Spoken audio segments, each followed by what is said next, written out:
It's Fonzie here with dippedstore.com. We got a really good video for you today. The first time that we did a grill and emblems video, it was a long time ago. We didn't have an HD camera, so the quality was a little bit bad. We did it outdoors. I wasn't even wearing shoes in the video, as most of you guys had pointed out in the comment section. I was actually even wearing that shirt, a regular old Hanes t-shirt that actually plastidip the name of the company on. So we've come a long way since then. I wanted to redo the video, show you a couple more tricks that we actually use to get those nice edges. So what we're going to do is we're going to take Brad's car from dippedstore.com. He's got that white Maxima. We're going to focus in on the emblems, some of the chrome on the back, and we're going to do the front grille as well. Okay guys, now what we're going to focus on is this Maxima emblem here, the Nissan logo, and then we've got this big old strip of chrome right here in the center. And what we're going to do is, I use the pre-dip spray that we use here at Dip Your Car, and I'm going to give it, a nice amount of product onto each one of the chrome areas that we're going to be focusing on. And what you're going to do is just take a paper towel and not only clean them down, but you want to really, really thoroughly dry them. And one of the biggest mistakes people make when they're working with plastidip is if you have an edge like down here, or maybe say on the inside of the circle on the Nissan logo, they won't dry it out enough, and they'll let some liquid saturate down in that crack right there. When you go to spray the plastidip, the plastidip is going to shrink away from that liquid, and you're going to see some chrome, and you're going to have to redo it. So make sure it's fully dried. Now for the letters, a lot of the cars that we're going to be dipping and that you're going to be dipping have these letters on them, and what you want to do is use just the corner of the paper towels and make sure you get up into each one of the spaces between the letters. That's really important, because if there's any wax in there or any dirt or anything like that, you could really have some problems when you're going to get that clean edge. So just take your time and roll up the edge if you have to and get it up into those cracks of the letters.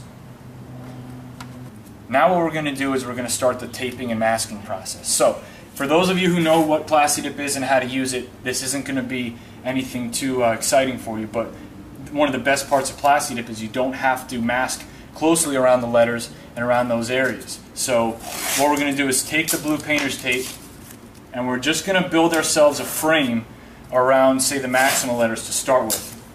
And we want to leave ourselves about an inch away from the letters. I see a lot of people get really close up to the letters. Now even though the plastidip is going to peel, you want to give yourself a nice little tab so that when it's time to peel, you can grab as much of it as you want and then start lifting it around. So give yourself about an inch to work with. And then what you're going to do is extend it about 2-3 inches to the side. Now we're obviously going to have to remove the tape around here because we're going to be dipping the surface as well.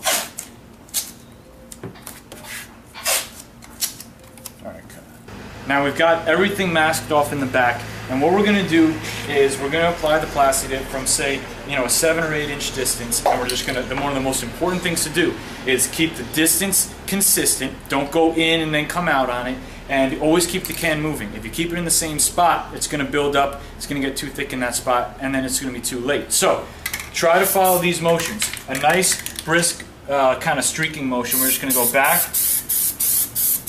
and work our way down on the emblem. We're looking for maybe a 50 or 60% transparency.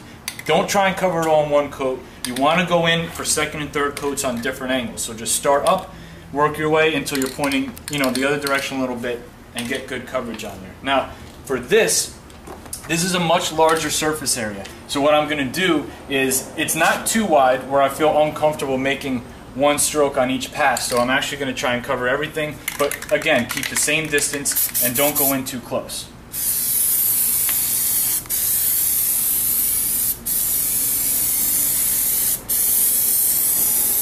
Again, 50-60%. You don't have to make it look perfect on the first one. One of the most important things on a piece like this is we want to make sure we get full coverage all the way up to the edge of this line. Because if we don't, when we go to peel this strip up here, it's going to be a jagged edge against this line instead of a nice clean one. Since we've already started working into the Nissan logo, we're going to hit that as well. That's it. We're going to walk away, give it about 10 minutes, and then we're going to come back and put on coat number 2.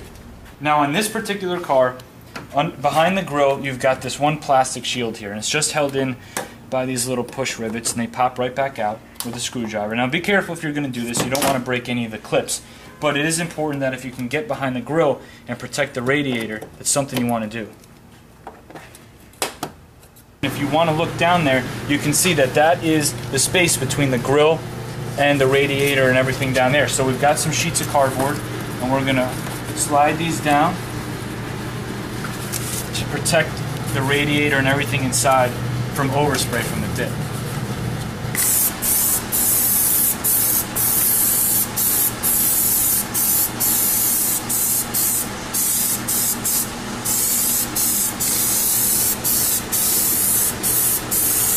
One of the most important things is I want to go all the way up onto the body of the car into the tape so that we have a nice thick strip to pull off when we're done.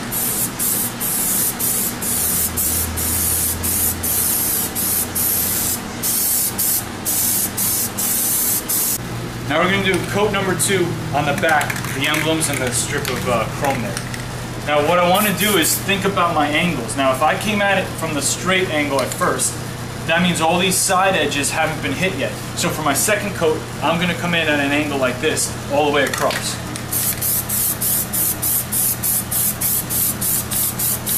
Now my second coat, or my next coat, is going to be from this angle. Now this big piece of chrome here, I'm just going to stay straight at it because it doesn't have any edges that are hidden.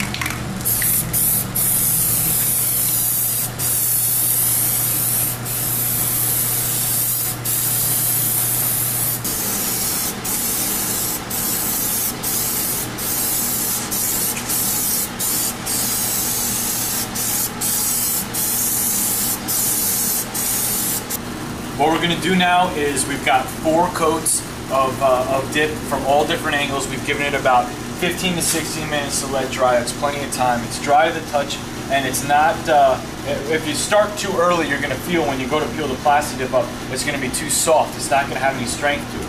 So what we're going to do is start removing the tape around the edges, and we're going to work our way into the area where the maximum sign is. And what I like to do is I prefer to release the tape around the plasti dip. That way we're not really bound to the line of the tape when we're removing it. So just keep your finger on it and peel it off.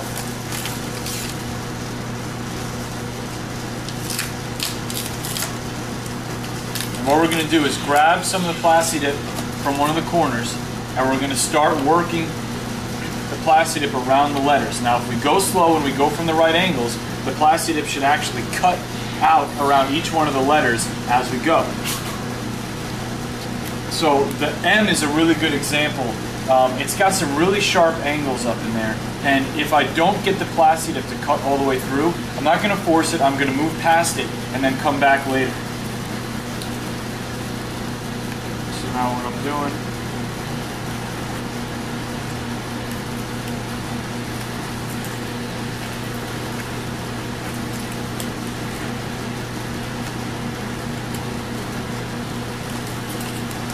okay, now we've got some dip left in between some of the letters. Now, we want to use a tool to go ahead and get in there. In the first video, if you guys remember, yes, I did use a stick off the ground. And although a stick will work to do this, we've kind of evolved a little bit. And what my favorite tool to use is a very small, flathead screwdriver.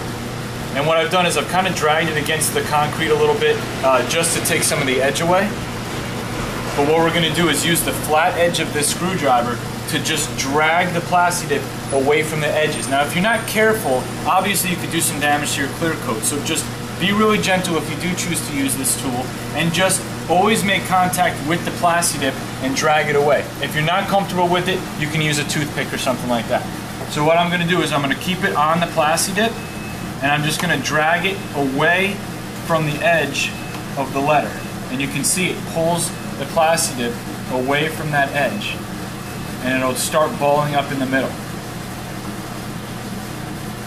Now we're going to go ahead and get the insides of these Nissan areas here. We're going to use a screwdriver again.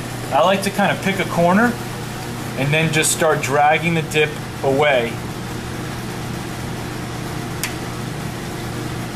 until there's enough for me to get a hold of it. Just take your time. There's really no reason to rush this because you want it to come out perfect.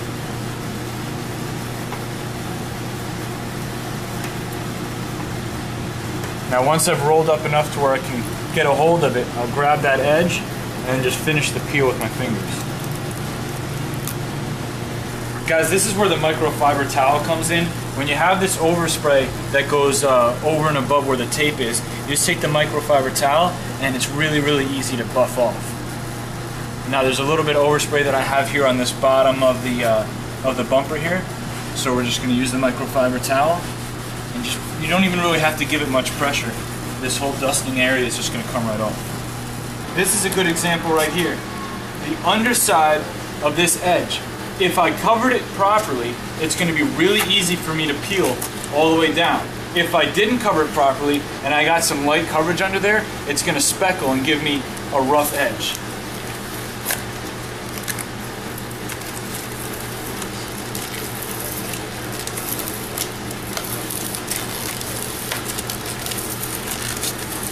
Now so far so good. It looks like I got nice even coverage all the way around and it's creating that perfect edge for me.